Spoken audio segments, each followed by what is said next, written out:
Hello students, आज हम difference basically हम कह सकते हैं pull is easier than push है। तो pull and easier than push का प्रूफ करने जा रहे हैं। भाई पुल जो है वो इजी है पुश से। तो सबसे पहले ये मैंने जो डायग्राम बनाया है, भाई वीडियो छोटी हो जाए, ये एक ब्लॉक ले लिया जो बॉडी है और यहाँ पर भी वो सेम बॉडी मान ली। इस पर ये जो फोर्स है ये पुल नेचर की है, एरो अवे है बॉडी से, तो ये पुल है, और ये एरो टूवर्ड्स द बॉडी है यानी ये पुश है। तो मैं इसको ये कह सकता हूँ, इसको ये जो मेरा फोर्स है वो F है और यहाँ पर भी जो मेरी फोर्स है वो F है, जिसका एरो इस केस में इस तरफ है क्योंकि ये पुश है और ये पुल है। ठीक है, सपोज मैंने मान लिया in both the cases the angle with the horizontal is theta, तो ये ब्लैक लाइन हॉरिजॉन्टल मान लीजिए थीटा। तो F का आपको मालूम है थीटा के साथ जो कॉम्पोनेंट आएगा वो F cos थीटा आएगा। ठीक है सर। सिमिलरली इधर जो एरो इस तरफ है तो ये फोर्स इस तरफ लगेगी, F का cos थीटा कॉम्पोनेंट इस तरफ आ जाएगा। ठीक है सर। अगर ये पेरेंट एरो अवे होता है तो cos कॉम्पोनेंट साइन कॉम्पोनेंट यानी F साइन थीटा इसमें अवे जाएगा, तो ये बन जाएगा F साइन थीटा। सिमिलरली इसमें अगर एरो ये इस तरफ आ रहा है तो यानी इसका कॉम्पोनेंट F साइन थीटा भी इस तरफ ही जाएगा, in this is F sine theta.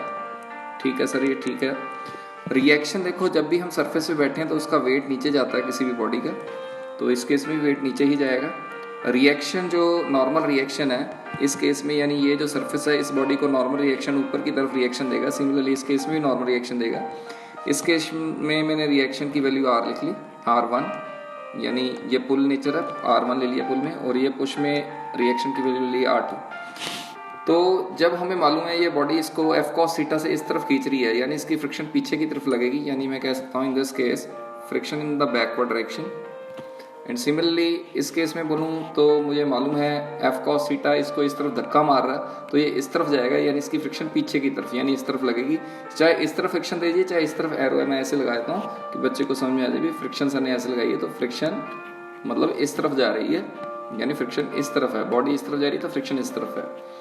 तो हमने क्या करना है, सबसे पहले ये देखिए reaction plus F sine theta weight के बराबर है इस केस में, क्योंकि ये दोनों एरो ऊपर आ रहे नीचे हैं, ऊपर आ रहे एरो नीचे के बराबर होते हैं। तो मैं लिख सकता हूँ that is R plus R1 ले लीजिए plus F sine theta is equal to mg।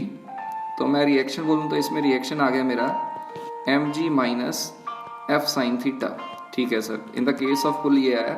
Similarly अगर पुश के केस में बात करूं तो ये एरो देखिए, सिर्फ ये वाला एरो ऊपर है R2 का, ये F साइन थीटा और mg दोनों ही नीचे हैं, यानी रिएक्शन इन दोनों के बराबर। देखो ये एरो ऊपर है डायरेक्शन, इस एरो की डायरेक्शन नीचे है और इस एरो की डायरेक्शन नीचे है, नीचे वाले एरो की डायरेक्शन इक्वल टू ऊपर वाले एरो की डायरेक्शन, यानी रिएक्शन ऊपर है सर। यानी इस केस में मैं कह सकता हूँ जो मेरा R2 है वो डायरेक्ट ही मैं लिख सकता हूँ F साइन थीटा प्लस जो mg है वो भी नीचे की तरफ है, तो वो ये भी डाउनवर्ड आ गया। तो फ्रिक्शन की बात करें, नेचर जो फ्रिक्शन का जो फॉर्मूला है वो होता है mu into R, mu into normal reaction. तो म्यू तो नेचर ऑफ मटेरियल, यानी म्यू तो इधर भी म्यू है तो न्यू इधर भी म्यू है, क्योंकि मटेरियल बॉडी और सरफेस सेम है। तो मैं इस केस में यानी पुल की जो फ्रिक्शन बोलूँगा तो वो friction in the case of pull वो आ जाएगी म्यू इंटू आर। तो इसका जो आर है वो R1 है। तो मेरा, मैं एक मिनट आपको रिपीट करता हूँ इसको। इस केस में जो फ्रिक्शन होगा वो मैं इस इधर डालता हूँ, friction one is mu into R. जो आर की वैल्यू है हमारी कितनी है, mg minus F sine theta.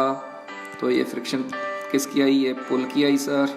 और ये अगर मैं बात करूँ पुश के बारे में तो फ्रिक्शन इसमें जो पुश के बारे में जो फ्रिक्शन 2 है वो म्यू आर कितना ये है, यानी सारा का सारा ये ऐसे ऐड हो जाएगा, यानी mg आगे लिख दिया प्लस F साइन थीटा बाद में रख दिए। चलो सर ये ठीक है। तो फ्रिक्शन कौन सी ज़्यादा, देखो पुल की के पुश की, चेक कीजिए। ये माइनस mg माइनस F है और ये mg प्लस F है, यानी फ्रिक्शन पुश की ज़्यादा है। तो मैं कहता हूँ friction of push is greater than friction of पुल।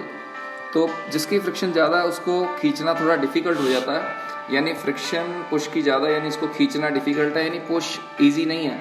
पुल की फ्रिक्शन कम है, यानी पुल की फ्रिक्शन कम होने से पुल करना ईजी है, यानी pull is easier than push, क्योंकि फ्रिक्शन पुश में बढ़ जाती है और पुल में फ्रिक्शन कम होती है।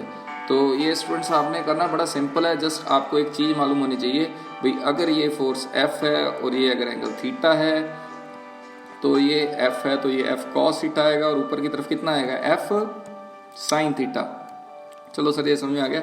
अगर ये पुश है, अगर फोर्स नीचे की तरफ है, अगर ये थीटा है तो ये जो कंपोनेंट है एफ साइन का, उसका एरो देखो, ये एरो नीचे है तो इसका एरो ये वाला और ये एरो भी इधर ही जाएंगे, यानी एफ साइन थीटा आएगा और ये एफ कॉस थीटा आएगा। तो नॉर्मल रिएक्शन तो किसी भी बॉडी पर ऊपर की तरफ ही लगता है। 90 डिग्री में अगर बॉडी ऐसे पड़ी है तो नॉर्मल रिएक्शन ऐसे लग जाता है, यानी 90 डिग्री पे सरफेस से लगता है। Thank you student.